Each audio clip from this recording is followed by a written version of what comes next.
I'm Shruti, along with my colleague Hasib. We'll be talking about a new Flink state backend which we are building as part of our master thesis and how we leverage the Beam Nextmark implementation for speeding up our development process. A few words about me. I'm a dual degree master student at Technical University Berlin and KTH Stockholm. I'm also a research intern at RISE Research Institute of Sweden, where I'm doing my master thesis and focusing on distributed systems. Thanks, Shruti. Hi, I am Hasib, and I have the same profile as Shruti. Currently, I'm also writing my master thesis at RISE here at Stockholm, Sweden. So let's get started. Our agenda for the day is we're going to talk about briefly about Beam, and then we'll go over how Flink is managing its state and our motivation that why we need to write a new state backend, which we call Flink's NDB. And then Shruti is going to touch upon Nextmark benchmark and then how we leverage Beam's implementation of Nextmark to speed up our new state backend implementation. Finally, she'll be sharing the initial results of our benchmark. So, few words about Beam. It provides a unified programming model for batch and stream processing application.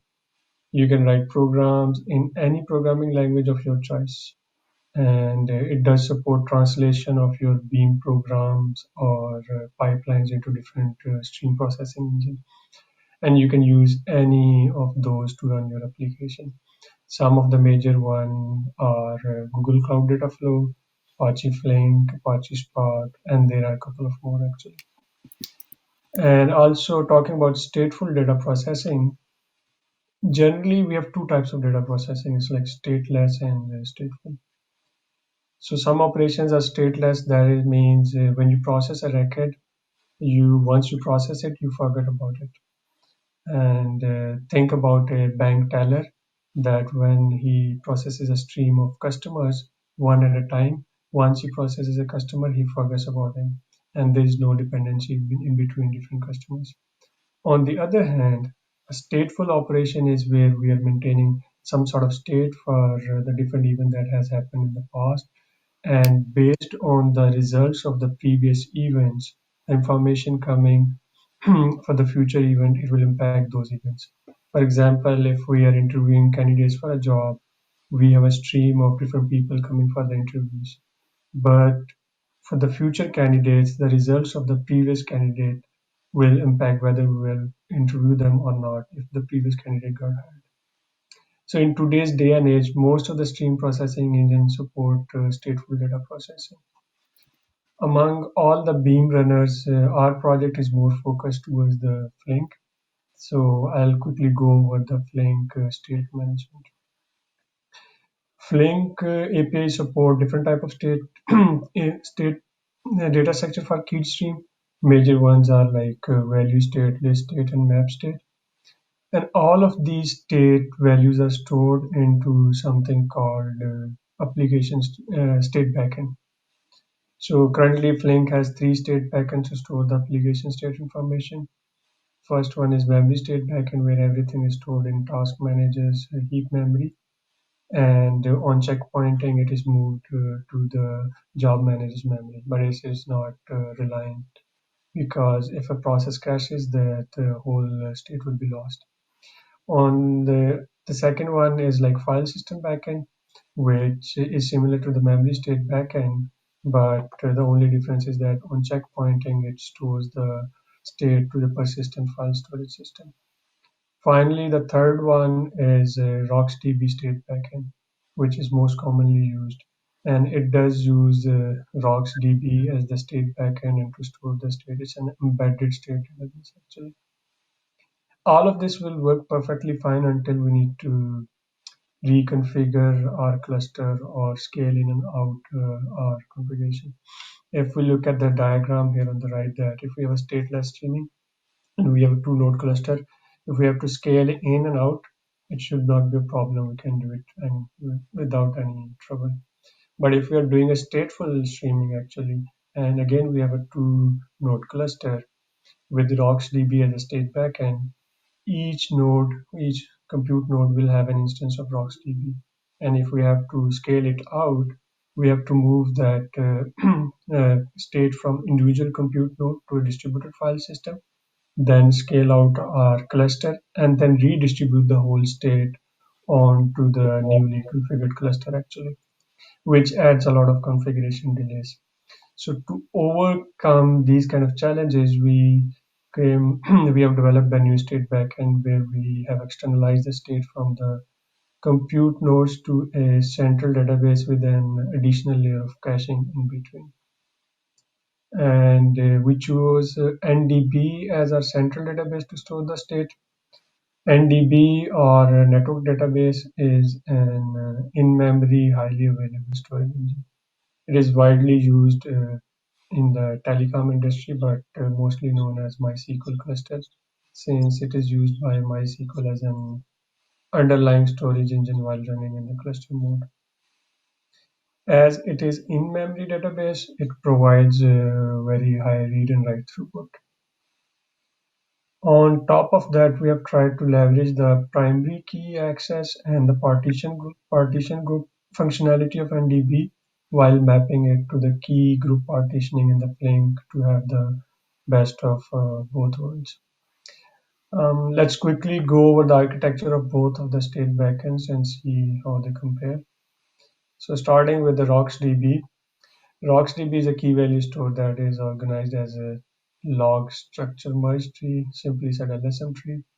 Use mem tables for read and write operation to give really good performance. So when a memory table is full, it becomes a read-only mem table and replaced by another new empty mem table. These read-only mem tables are then flushed in the background and into the persistence tail and called SS tables. And read operations are fast because most of the time they are read from the active mem tables. We don't find the value in the active mem table, then we look it up in the SS table. However, Flink stores the state as a serialized bytes into the RocksDB, and that means the data has to be serialized and deserialized with every read and write operation, which can compromise the performance. So moving on to the Flink and DB architecture. So it's somewhat similar, but so we have seen three layers like application layer, transient or cache layer, and then the database layer. At the application layer, user will perform read and write operation as normal. But at the transient or the cache layer, we have two type of cache. One is like active cache where we store all the active state, and then another cache is like write add log cache to maintain all the changes happening during a specific epoch. So all the read and write operation will happen on the active cache, so that that's why it will give us a performance like doing operation on the memory that is really fast. And we are not serializing or deserializing while storing into that specific cache as it is happening in the RocksDB. At the database layer, we have two tables, active and commit state tables. Active table will present the state values at any point in time, while the commit table will maintain the committed state values over the different epochs during the whole execution. Once a checkpoint happens, we will spill over all the write ahead cache to the database layer into the committed state tables. And additionally, if transient cache gets filled in, it will be synchronized to the persistent state in the database as well. But this is kind of work in progress at the moment. And finally, in the case of failure, the commit log table will be used to recover the state into the active state table. I know that's a lot, and you will have a lot of questions. Please post them through the chat, and we'll answer them at the end of the session. And now Shruti will go over that how we use Nextmark and Beam for the development of Flink and DB, and she will share some of the initial results for our benchmarking. Shruti. So during the implementation, one of the challenge for us was to find a way to compare the performance of existing state backend with Flink NTP in a streaming workload environment. It was time consuming to write test program which covers the entire functionality. That's when Beam Nextmark implementation helped us. First of all, I'll give a short overview of what Nextmark is, and then we'll go into the details of few of the queries and the results. So Nextmark is a benchmark for queries over data streams. It models an online auction system, as in the figure, which has like three entities: bid, auction, and people who make bid and auctions. There are multiple queries over these three entity models. The initial Nextmark research paper defined 8 SQL-like queries which utilizes different aspects of data streams such as map, filter, and windowing. The Beam implementation of Nextmark is a set of 13 queries in which 8 are from the original research paper and 5 extra additional queries which cover further more use cases. Coming to the advantages of using this Beam Nextmark implementation, here we can configure the workload, that is like the number of events generated.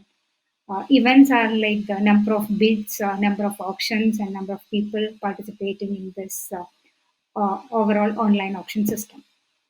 And also, we can configure these queries to run in either batch mode and also streaming mode. And we can also run it with any of the Beam runners which support that specific features used by a particular query. So for our experiments, as we were testing Flink, we were running using Flink Runner. In case of Flink Runner, by default, it uses the heap state backend. In order to run our experiments with different state backends such as RocksDB and NDB, we just had to add an additional Flink configuration file with the required configuration parameters. So our initial experiment, like we are doing all our experiments in Google Cloud, and our initial experiment setup has a NDB cluster with three nodes, like one management or two data nodes and one Flink node. So now we'll see two of the queries in details and the results for them. So when we were doing our benchmarking, we were looking into queries which were making use of state. So queries 0 and 1 and 2 are not using state. So we made use of query 3 to 12. I'll be going through the details of query 5 and query 7 for now. So what query 5 does is, it finds which auction have seen the most number of bids in the last period. Here we are having like a sliding window which is reporting the auction with the most number of bids, and state is maintaining is a account for each auction, and then we are applying the windowing logic. This query utilizes the Beam concept of sliding windows and combiners, and it uses Flink state such as map and value. So when we were comparing the performance, we kind of considered two factors. One is the overall runtime for the query, and also the average read and write for the state. So while comparing, as you can see in the figure, we got an average like a lower read rate for NDB, and also total runtime is much lesser than RocksDB. Moving on to query 7. Query 7 finds the highest bid in a particular period. So here it is making use of Beam concepts such as fixed window and side input. Query 7 also uses map and value state from Flink style. Moving on to the result for query 7, same as query 5, we were considering the overall runtime and the average read and write for state. We got a better performance for Flink NDB as compared to RocksDB, like slightly better and comparable result. And these are our preliminary results, but it really look promising. We'll be doing more tests with multiple configuration and with higher read write workloads. And yeah, we'll be publishing our result in our blog post in Medium. And also, we'll be presenting more of the implementation details of Flink NTP and the results for the upcoming Flink Forward conference as well. Uh, Thank you for listening. Uh, Maybe we can move on to the questions now. Thank you for the introduction and thank you all for joining us for the talk. I'm Shruti, along with my colleague Hasib. We'll be talking about a new Flink State backend which we are building as part of our master thesis and how we leverage the Beam Nextmark implementation for speeding up our development process. A few words about me. I'm a dual degree master's student at Technical University Berlin and KTH Stockholm. I'm also a research intern at RISE Research Institute of Sweden, where I'm doing my master thesis and focus.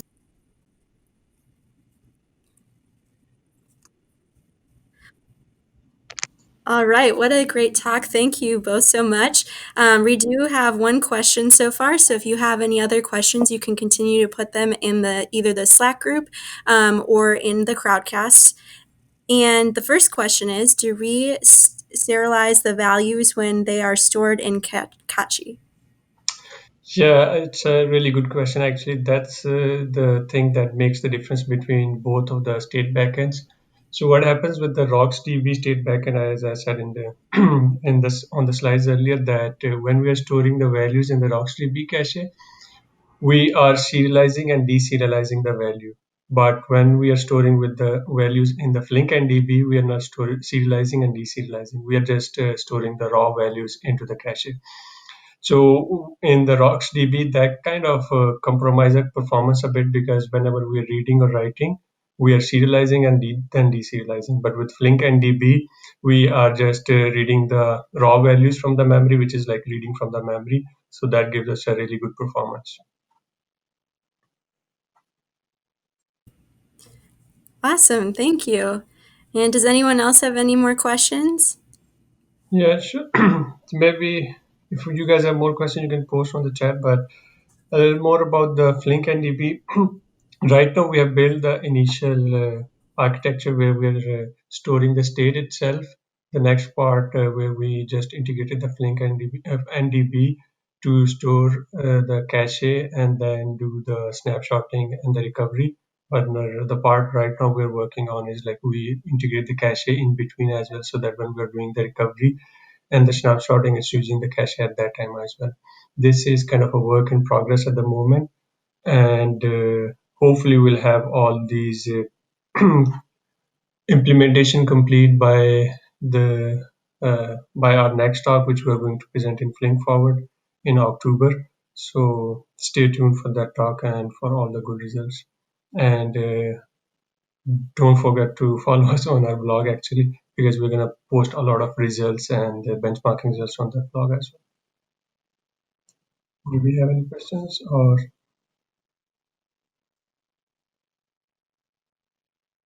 okay, I think then we are good. Right, Brittany? Yeah, so thank you guys. And if you have any more questions, you can feel free to ask them in the Slack group where they will both be there to help answer as well. So thank you both so much. Thanks everyone for listening. Bye.